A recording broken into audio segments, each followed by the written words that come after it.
สบายดีท่านผู้ชมมื้อนี้สิพาทานไปฮู้จักกับทานบุญโฮมทรงประดิษฐ์เขาเป็นคนเชื้อชาติลาวที่อยู่ต่างแดนแล้วกลับคืนมาดำรงชีวิตอยู่ในสปป.ลาวแต่บ่แปลกเพราะปัจจุบันคนลาวจำนวนหนึ่งอยู่ต่างประเทศกลับคืนไปดำรงชีวิตอยู่สปป.ลาวหนึ่งในจำนวนนั้นก็เป็นนักธุรกิจหรือผู้ที่อายุสูงกินเบี้ยบำนาญตามข่าวจากวิทยุกระจายเสียงแห่งชาติลาวได้สัมภาษณ์กับทานหนึ่งที่ข้าพเจ้าจะกล่าวถึงก็คือ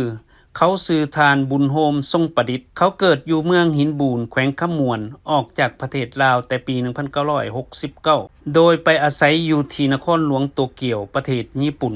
ปัจจุบันเขาเฮ็ดธุรกิจปลูกผักปลอดสารพิษที่บ้านพ้นให้คำเมืองไซธานีนครหลวงเวียงจันทน์ผลิตผลปลูกหลายประเภทเป็นสินค้าขายในสปป.ลาวและส่งออกไปขายที่ประเทศญี่ปุ่นทานบุญโฮมกล่าวว่าเขาเริ่มปลูกผักปลอดสารเคมีแต่ปี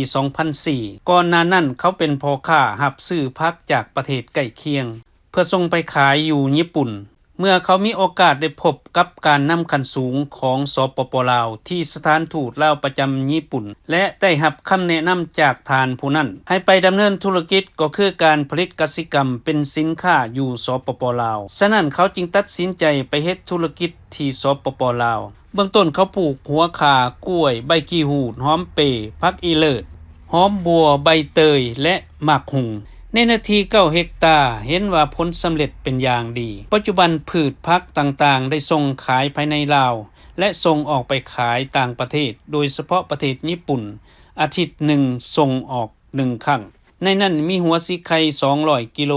หัวข่า80กิโลตองกล้วย20กิโลและหอมเป40กิโลทานบุญโฮมทรงประดิษฐ์ยังกล่าวอีกว่า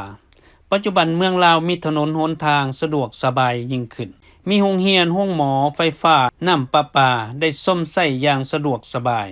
สำคัญลาวเฮามีความสงบปลอดภัยมีรัฐธรรมนูญ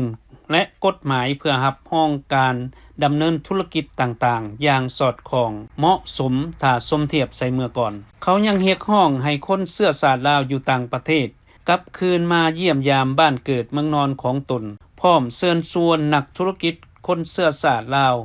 ที่อยู่อาศัยอยู่ต่างประเทศให้กลับคืนมาดำเนินธุรกิจอยู่ลาวให้หลายยิ่งขึ้นซึ่งพรรคและรัฐบาลก็ได้มีนโยบายรองรับการดำเนินธุรกิจอย่างเหมาะสม